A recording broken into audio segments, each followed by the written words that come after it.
ఉంది. కానీ ఒక్క మాట చెప్తా ఉన్నా, ఈరోజు గువ్వల బాలరాజ్ ఒక అవకాశవాది అని మాట్లాడుతూ ఉన్నారు. మొన్నటి సంఘటన మీతో పంచుకుంటాన్న, దయచేసి కొంత 5-10 నిమిషాలు నాకు సమయం ఇవ్వండి. యువకులు ఉద్యమంలో చేరినప్పుడు యువతులు, మేధావులు, జర్నలిస్టులు, అదేవిధంగా తెలంగాణలో ప్రతి ఒక్కరూ తెలంగాణ రాష్ట్ర సాధన ఉద్యమంలో జేఏసీలుగా ఏర్పడి వివిధ పద్ధతుల్లో కుల సంఘాలు, ప్రజా సంఘాలు ప్రతి ఒక్కరు కూడా తెలంగాణ ఉద్యమం చేస్తూ ఉంటే, నేను మీలాగా విద్యార్థి సంఘమో లేదంటే ప్రజా సంఘాల్లోనో కుల సంఘాల్లోనో పని చేసిన అనుభవం లేదు. కాబట్టి ఎప్పుడు కూడా నేను విద్యార్థి నాయకుడిగా పని చేయలేదు. కాబట్టి నాకు ప్రధానంగా కనిపించింది టీఆర్ఎస్ పార్టీ. టీఆర్ఎస్ పార్టీలోకి ఎవరో చేరమని నన్ను ప్రోత్సహించలేదు.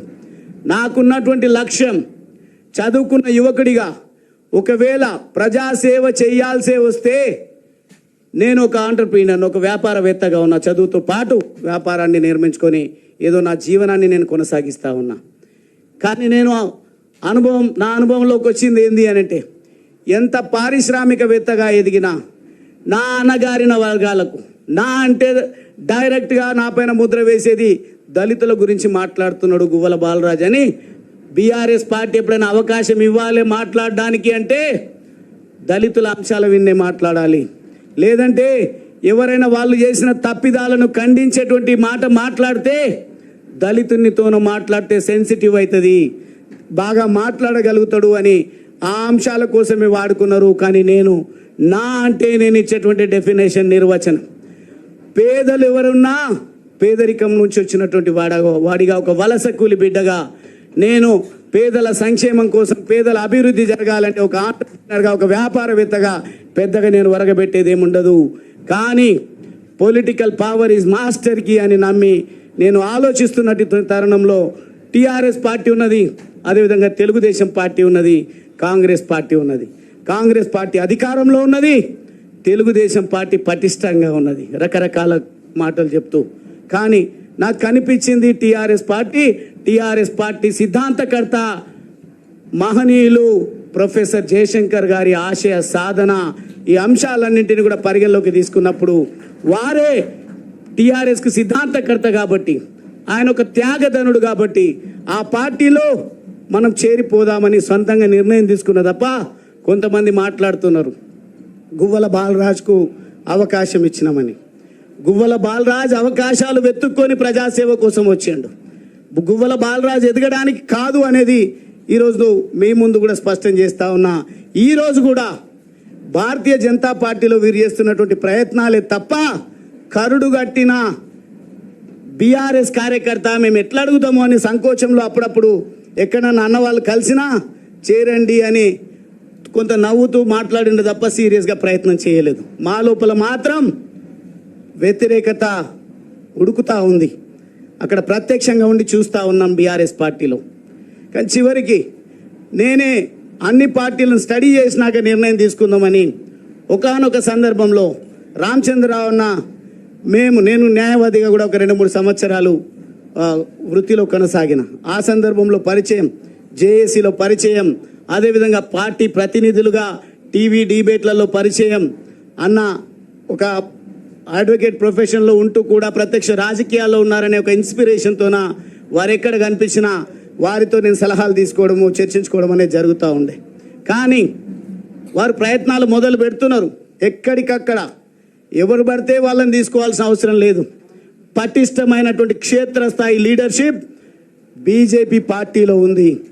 ఎవరైతే దేశం కోసం, జాతి కోసం, పేద అణగారిన వర్గాల కోసం, దేశ రక్షణ కోసం మాట్లాడతారో, వాళ్లకు ఆ సోయి ఉంటుందో అటువంటి వాళ్ళనే తీసుకుందామనే ఒక ప్రణాళిక పెద్దలు రామచంద్రరావు గారి నేతృత్వంలో పార్టీ మొత్తం కూడా చేస్తున్న విషయం నాకు తెలిసి నేను నిర్ణయం తీసుకోవడం జరిగింది.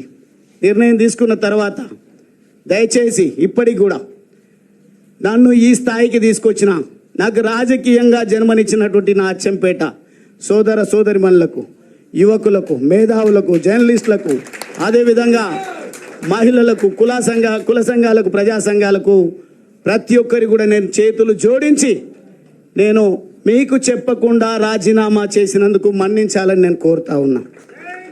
కారణం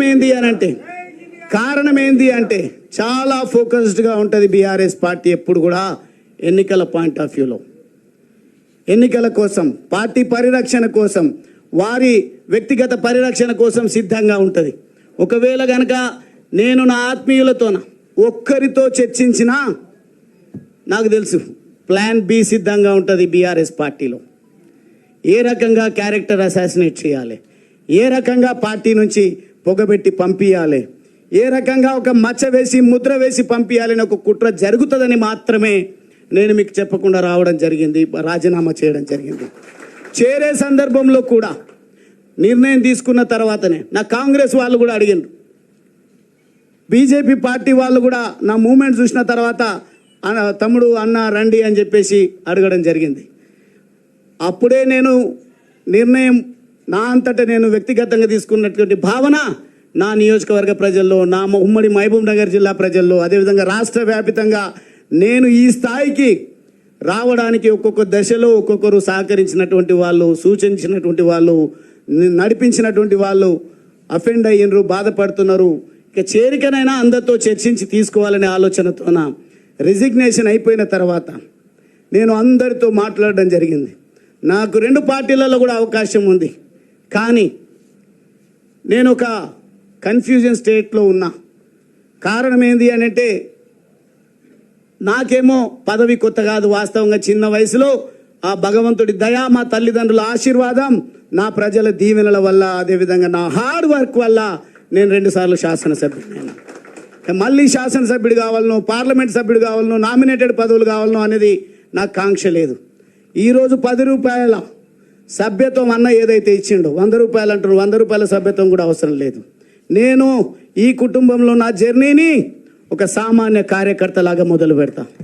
మీరు ఇచ్చేటువంటి ఆలోచన, సలహాలు, సూచనలు తీసుకొని మీరు ఏదైతే దేశ రక్షణ కోసం, తెలంగాణ రాష్ట్రాన్ని కాపాడడం కోసం, అవినీతి రహితమైనటువంటి పాలనను ప్రజలకు అందించాలని ఒక ఆలోచనతోన మీరు ఏదైతే ప్రయత్నం చేస్తూ ఉన్నారో ఆ ప్రయత్నాన్ని ముందుకు తీసుకుపోయే విధంగా ఒక నిఖార్సైనటువంటి కార్యకర్తగా మీకు అందరికీ కూడా తెలుసు.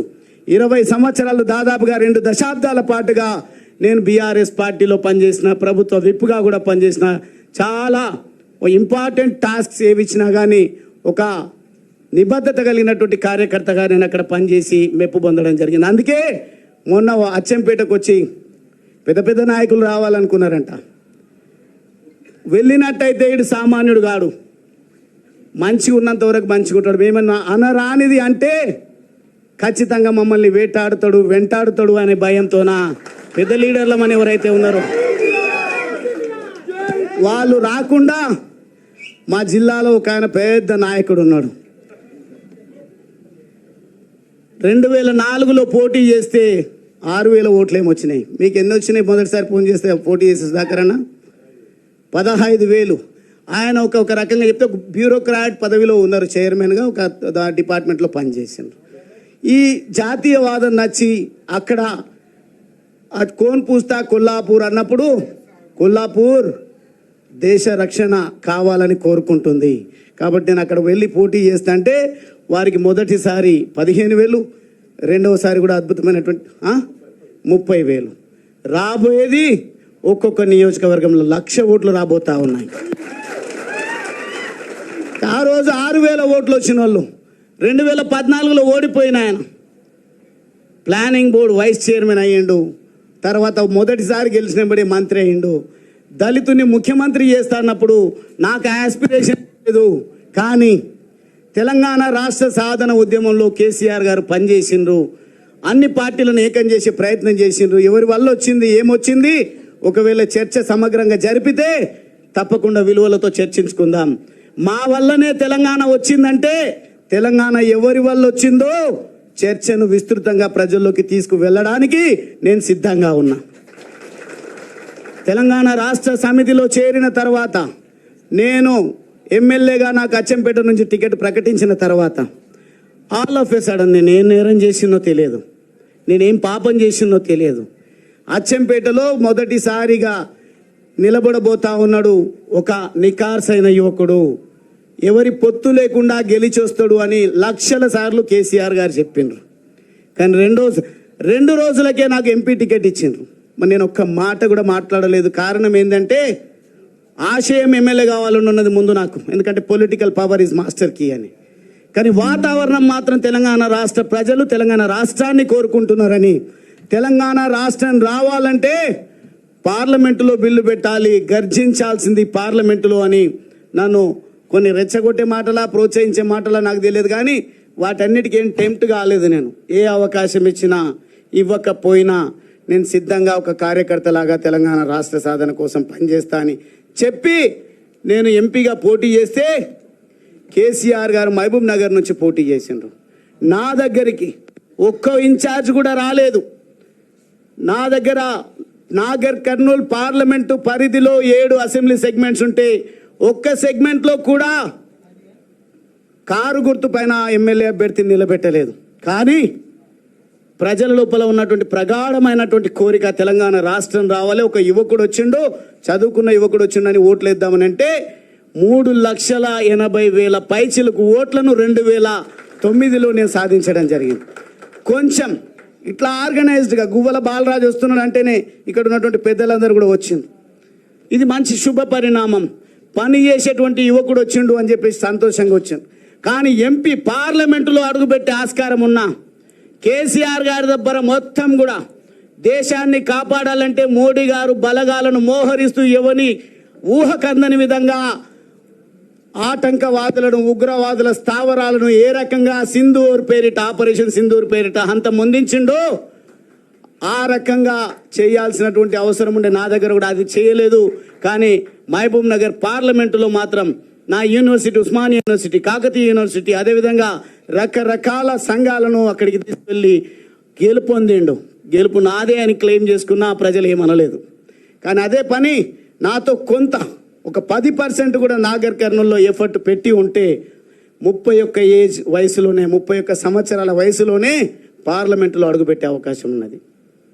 కానీ బాధపడకుండా పని చేసుకుంటూ పోతే 2014 ఎన్నికలు వస్తే మళ్ళా కూడా పెద్దలు రాములు గారు ఒక పార్టీలో మంచి నిబద్ధతతో పనిచేస్తున్నారు.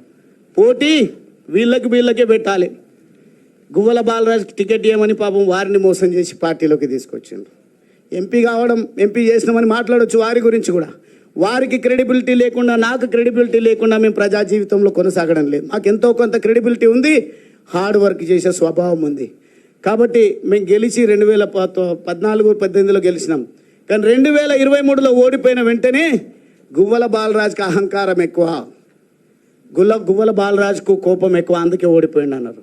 అలా సార్ మీరు ఎట్లా ఓడిపోయినరు? 30 మందిని మార్చింటే చాలు మళ్ళీ అధికారం మాదే వచ్చేది. కానీ వీళ్ళకి అవకాశం ఇచ్చినామన్నారు. అంత త్యాగం ఎందుకు నాయన? మళ్ళీ మీ ఓటమికి కారణాలేంది? అవకాశం ఇచ్చిన భిక్ష అని మాట్లాడుతున్నారు. టీఆర్ఎస్ ఎల్పీలో చర్చించేటప్పుడు ఒక విషయం ప్రస్తావనకు వచ్చింది. దళితుని సీఎం చేస్తాన్నాడు, దీని గురించి ఏందని చెవులు కొరుక్కుంటుంటే నేను లేచి ఒకటే మాట మాట్లాడినా. మనం చదువుకున్నాము, ప్రజల చేత ఎన్నికైనాము, తెలంగాణ రాష్ట్ర కాంక్ష దృఢంగా ఉన్నది. వచ్చిన తెలంగాణను నవ్వెటోడి ముంగట జారి పడ్డట్టుగా ఉండొద్దు అంటే అపారమైనటువంటి అనుభవం ఉంది. తెలంగాణ రాష్ట్ర సాధన ఉద్యమానికి నాయకత్వం వహించిండ్రు. కేసీఆర్ గారు ఎన్నికల బహిరంగ సభల్లో ఎక్కడ కూడా ప్రస్తావన అదే వారు చేసినటువంటి మేనిఫెస్టోలో లేదు, లేదంటే ప్రసంగాల్లో ఎన్నికల టైంలో లేదు, మిగతా సందర్భాల్లో అది వేరు మాట. అయినప్పటికీ మనమందరం ఏకగ్రీవంగా టీఆర్ఎస్ ఎల్పీలో నిర్ణయం తీసుకొని కేసీఆర్ గారిని ముఖ్యమంత్రి చేద్దామన్నాం. మళ్ళీ మేము అనొచ్చా ముఖ్యమంత్రి గారికి వేసింది భిక్ష మాది అని? ఎమ్మెల్యే పదవి ప్రజలు ఓట్లేస్తే వచ్చింది మాకు. కానీ నిబద్ధత కలిగిన నికార్సైనటువంటి నాయకులం కాబట్టి ముఖ్యమంత్రిగా కేసీఆర్ గారిని నియమించుకున్నాం. పార్టీ మారంగానే దాడి చేస్తున్నారు. ఎంపీగా నిలబడ్డప్పుడేమో ఒక్క ఇన్ఛార్జ్ లేరు. గువ్వల బాలరాజు పార్టీ మారుతున్నాడు అని తెలిసిన వెంటనే మొత్తం మోహరించారు వాళ్ళకు ఉన్నటువంటి పనికి రాని బలగాలను. వాళ్ళు వచ్చి మాట్లాడుతున్నారు, ఆపత్కాలంలో ఎంబడి ఉండాలి.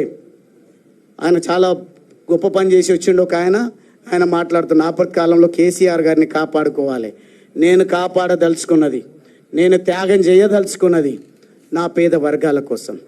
నా పేద వర్గాలను ఎవరైతే కాపాడుతారో వాళ్ళకు జతగట్టి నా జీవిత కాలం పనిచేయాలని నిర్ధారించుకొని వచ్చిన ఒక ఆషామాషి నిర్ణయం కాదు బీజేపీలోకి రావడానికి. అది నా సొంత నిర్ణయం కాదు.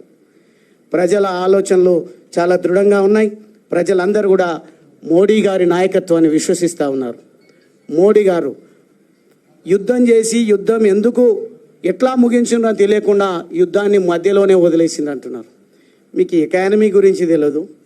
దేశ రక్షణ విషయంలో బాధ్యత కలిగిన ప్రభుత్వం ఏ రకంగా వ్యవహరించాలో తెలియదు. ఆ ఆపరేషన్ ఎట్లా ముగించిండ్రో తెలియదు. ఎంత గొప్ప హెచ్చరిక ప్రపంచానికి మోడీ గారు చేసిండ్రో తెలియదు.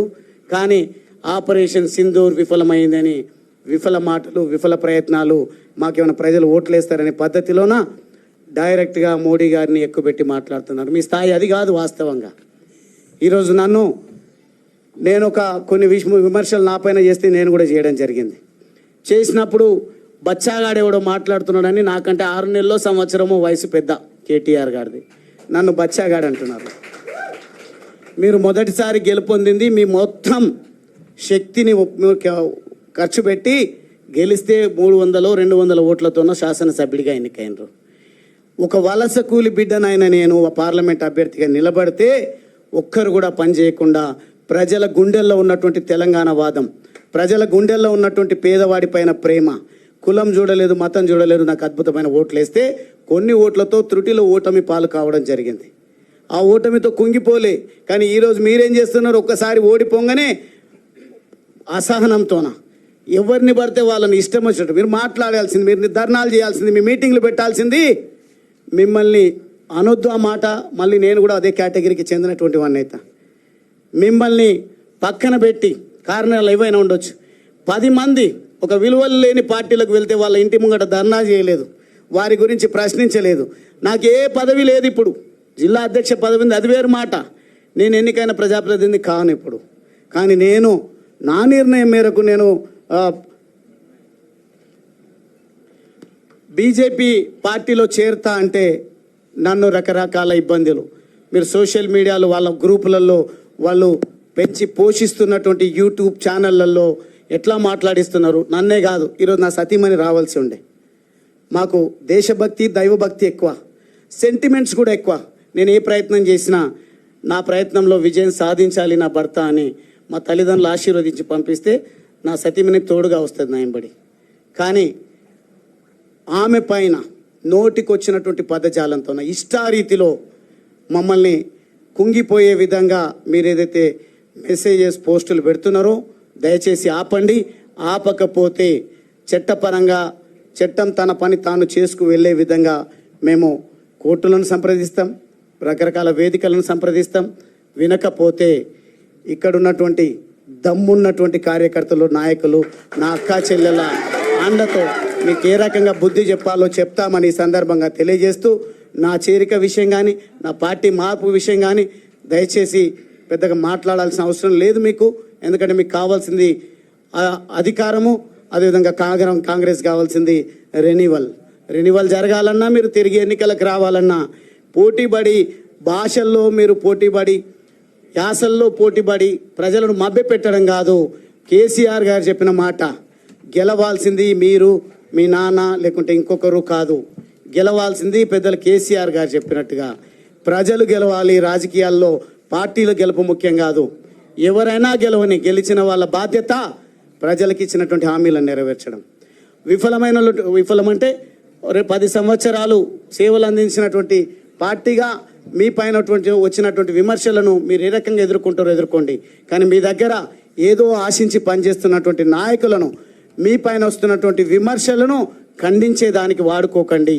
మీ ఎంబడి ఎవరైతే నడుస్తున్నారో వాళ్ళను, ఈ మీడియాను అన్నింటినీ కూడా ఉపయోగించి చివరి పౌరుడి వరకు ప్రభుత్వ ఫలాలు అందాలన్నా, చేయూతను అందాలన్నా ఏ రకమైన ప్రణాళిక పెట్టుకుంటే బాగుంటుందో చూడండి. కానీ అనవసరంగా పోటీలు పడి ప్రజా ఎజెండాను పక్కన పెట్టి స్వంత ఎజెండా కోసం దేశాన్ని, రాష్ట్రాన్ని, ప్రజలను భ్రష్టు పట్టించొద్దని కోరుకుంటూ ఈరోజు నన్ను ఇంత గొప్ప మనసుతో నన్ను పార్టీలోకి ఆహ్వానించినటువంటి పెద్దలు ప్రెసిడెంట్ అన్న రామచంద్రరావు గారితో పాటుగా ఇక్కడ ఉన్నటువంటి వేదిక పైన ఉన్నటువంటి ప్రతి ఒక్కరికి కూడా నేను రెండు చేతులు జోడించి మరీ ముఖ్యంగా పోరాటం చేయాల్సింది మనము క్షేత్రస్థాయిలో మనం ఉందాం. మనకింత పెద్ద అండ ఉంది. ఖచ్చితంగా అచ్చంపేట నుంచి మొదలు పెడదాం. కొండారెడ్డిపల్లిలో ఒక మాజీ సర్పంచ్ చనిపోయిండు అంటే ఆ అంత్యక్రియలకు నన్ను రాణిస్తలేరు, మనం అందరం వెళ్దామంటే పోనీలే అంటారు. దుందుబి వాగును దోచుకుంటున్నారు అంటే పోనీలే అంటారు. లేదంటే ఎస్ఎల్బీసీలో 8 మంది చనిపోయినారు, డెడ్ బాడీస్ 6 నెలలైనా వస్తలేవు, దాని గురించి మనం ఒక కార్యక్రమం చేసుకుందామంటే పోనీలేండి. ఈరోజు కేసీఆర్ గారిని కాపాడుకోవాల్సిన బాధ్యత మన అందరిపైన ఉంది. దీన్ని ఖండించండి, మీరు యాక్టివ్గా ఉండండి, డిబేట్లలో పాల్గొనండి, ప్రెస్ మీట్లు పెట్టండి అని మాట్లాడుతున్నారు. అది నాకు సాధ్యం కాదు. 2 సార్లు శాసనసభ్యుడైన నేను చదువుకున్న వ్యక్తిగా నా పోరాటం పేద ప్రజల అభ్యున్నతి కోసం, నా పోరాటం అంత్యోదయ అందరికి అందే విధంగా నేను ముందుకు పోతా. అది బీజేపీ పార్టీలోనే నరేంద్ర మోడీ గారి నాయకత్వంలోనే సాధ్యమవుతుందని ప్రజలు చెప్పినందుకే, నా ఆత్మీయులు చెప్పినందుకే నేను బీజేపీ పార్టీలో చేరడం జరిగింది. ఇదేదో ఆషామాషిగా ఒకరోజు అవకాశాలు రాకపోతే వచ్చింది. నాకు 4 సార్లు మంచి అవకాశం ఇచ్చిండ్రు, పర్వాలేదు, అది మీ మెహర్బానే అనుకుందాం. పోనీ నేను ఎంత ప్రయత్నం చేస్తే, నేను ఎంత ప్రజల్లో ఉంటే నాకు అవకాశం ఇచ్చిండ్రో నాకు తెలుసు, నా అచ్చంపేట ప్రజలకు తెలుసు, నా ఉమ్మడి మహబూబ్ నగర్ జిల్లా ప్రజలకు తెలుసు. కాబట్టి ఆ విషయాలు ఇంకోసారి చర్చించుకుందాం. కానీ ఈరోజు బీజేపీ నాయకులు, కార్యకర్తలు మనందరిపైన ఉన్నటువంటి కర్తవ్యం మోడీ గారి లక్ష్యాన్ని మనము ముందుకు తీసుకుపోవాలి. మోడీ గారి నాయకత్వాన్ని బలపరుస్తూ మనమందరం కూడా సంఘటిత శక్తిని ప్రదర్శించి రాబోయే ఎన్నికల్లో మనము కాషాయ జెండా, మన బీజేపీ జెండాను ఎగురవేసే విధంగా మన ప్రయాణాన్ని కొనసాగిద్దామని సందర్భంగా తెలియజేస్తూ, నరేంద్ర మోడీ గారి నాయకత్వం వర్ధిల్లాలి, బీజేపీ నాయకుల కార్యకర్తల ఐక్యత, జై తెలంగాణ.